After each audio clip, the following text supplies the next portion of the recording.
दोस्तों, मेरा नाम सोहन है। राजगढ़ आए हुए मुझे 3 महीने हो चुके थे। पहली जॉब थी, अनजानी जगह और लोग अनजाने। धीरे धीरे मैं अब उस माहौल में रच बसने को तैयार था। हॉस्पिटल में जॉब था तो बहुतेरे लोग आते थे। उन्हीं में से एक थी सीमा। कुछ दिनों से देख रहा था कि वह अजीब सा बिहेवियर कर रही थी और जानबूझकर बहाने से बातें करने की कोशिश में लगी थी। आखिर एक दिन मुझसे काउंसिल करवाने आ गई। मैंने उसकी काउंसलिंग की और जो उसकी उलझन थी सुलझा दी। वो 19 साल की होने को थी और 12वीं में पढ़ रही थी। मुझे पता नहीं था कि मेरे क्वार्टर के पास ही उसका स्कूल है। एक दिन जब मैं अपने क्वार्टर लौट रहा था, उससे रास्ते में मुलाकात हो गई। उसने कहा कि आप कहाँ रहते हैं? मैंने कहा यहीं पर किराए का क्वार्टर लिया है। उसने कहा तो न्योता नहीं देंगे खातिरदारी करवाने का? मैंने कहा चलो। वो आ गई। मैंने उसे नाश्ता करवाया और यूं ही फिर हमारी बातचीत शुरू हो गई। एक हफ्ते बाद वो मेरे क्वार्टर में आई। मैंने कहा क्यों, छुट्टी हो गई? उसने कहा हाँ। फिर उसने कहा आपका तो लंच टाइम होगा ना? मैंने कहा अभी तो फुर्सत है, अब शाम को 5 से 6 की ड्यूटी बची है, मतलब पूरे 4 घंटे हैं। लंच करके रेस्ट करूंगा फिर जाऊंगा। उसने इसे मौका समझ लिया और बोली अब तो हम खास दोस्त बन गए हैं। एक चीज मांगूंगी तो मना तो नहीं करोगे? मैंने कहा मेरे बस का हुआ तो जरूर करूंगा। उसने सब अपने मोबाइल पर कुछ टाइप किया और मुझे दिखाया। मुझे तो यकीन ही नहीं हुआ। उसने साफ लफ्जों में वो लिख दिया। मैंने उसे समझाया ऐसा करना ठीक नहीं। उसका ईगो जरा हद सा हो गया, लेकिन उसने कहा यह मेरी इंसल्ट है। मैंने समझाया कि यह सब ठीक नहीं, पर वो नहीं मानी।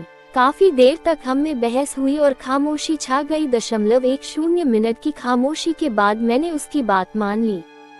उस दिन तो कुछ खास वही हुआ और वह वहीं से चली गई। किंतु यहाँ से एक नया सिलसिला शुरू था, जो कि लगातार 3 सालों तक चला। कुछ दिनों बाद छुट्टी के दिन धमकी। मैं गाड़ी साफ कर रहा था। मैंने कहा चाय बना दो। वो चाय बनाने किचन में चली गई। थोड़ी देर बाद गाड़ी धुल चुकी थी, चाय तैयार थी। मैं अदंग गया। उस दिन पहली बार मैंने उसके मन मुताबिक की थी। फिर कुछ दिनों बाद एक दिन मैं सब्जी बना रहा था और टमाटर काट ही रहा था कि चाकू फिसला और मेरी उंगली ही कट गई। दोपहर में सीमा आई। उसने सब्जी बनाई, फिर हमने लंच किया। उसके बाद उसने कहा मुझे कुछ चाहिए। मैंने कहा उंगली ठीक हो जाने दो पहले, किंतु वह बड़ी बेरहम थी। उसने अपने मन की कर ली और चली गई। ये सिलसिला यही नहीं थमा। अगले महीने उसने फिर कहा तो मुझे बड़ा गुस्सा आया। फिर उसे मैंने घर से निकाल दिया, किंतु वह कहाँ मानने वाली थी। रात के 4 बजे अनजाने नंबर से कॉल आया। मैंने नहीं उठाया। फिर रिंग बजी तो मैंने रिसीव किया। वो आवाज बदल कर बोल रही थी तो मैंने उसे नहीं पहचाना। मैंने बोला हेलो। दूसरी तरफ से आवाज आई हेलो। मैंने कहा कौन है भाई?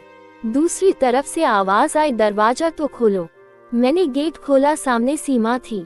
हे भगवान, सुबह के 4 बजे ये लड़की यहाँ। मैंने अंदर बुलाया, गेट बंद किया। सीमा बोली क्यों, कैसा लगा सरप्राइज? मैंने कहा तुम पागल तो नहीं हो, इतनी रात में क्या कर रही हो? सीमा बोली आपसे मिलने। उस दिन बहुत गुस्सा आ रहा था, किंतु उसने मुझे मना लिया और मैंने उसके मन मुताबिक की और उसके चेहरे पर जो खुशी थी मैं वो बयान नहीं कर सकता। उस दिन सुबह के 11 बजे तक वो कई तरह के चौके छक्के लगा चुकी थी। मैंने भी इस गेम में उसका साथ दिया। धीरे धीरे इस खेल की आदत मुझे भी होने लगी। लगभग मैंने 3 साल तक मैंने उस जगह जॉब की और तब तक ये सिलसिला चलता रहा। कहानी पसंद आने पर वीडियो को लाइक, सब्सक्राइब और एक अच्छा सा कमेंट जरूर करें।